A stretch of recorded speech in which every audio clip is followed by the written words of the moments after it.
Finally हामी चाहिँ चुलीमालिका आइसकेका छौँ।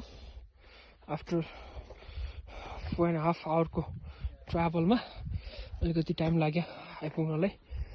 मन्दिर चाहिँ यही हो, एकदमै शक्तिपीठ शक्तिशाली मन्दिर रहेको छ। म तपाईहरुलाई मन्दिर बैठामा लिएर जान्छु। कति आउन सक्नुहुन्छ, कति आउन सक्नुहुन्न। यहीँबाट आमा चुलीमालिकाको दर्शन गर्नुहोस्। हामी चाहिँ दर्शन गर्ने सौभाग्य पायौँ। अब चुलीमालिका आउनको लागि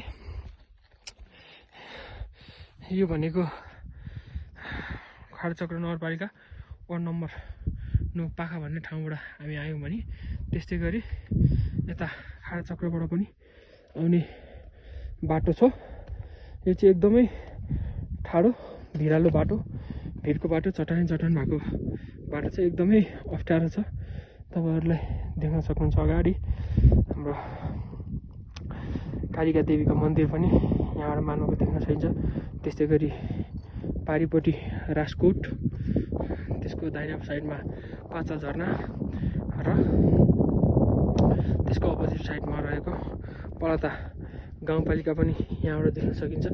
र यहाँबाट जुन लास्टको हाम्रो यो रेल लाइनको लास्टमा रहेको 7 स्तम्भ यहाँबाट मैले जुम गरेर देखाएको छु, त्यो पनि छ।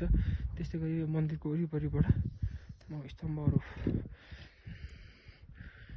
दाहिना हुँदै यता यो हिमालको रेन्जहरू यति राम्रो एकदम प्रष्ट देखिनेछ।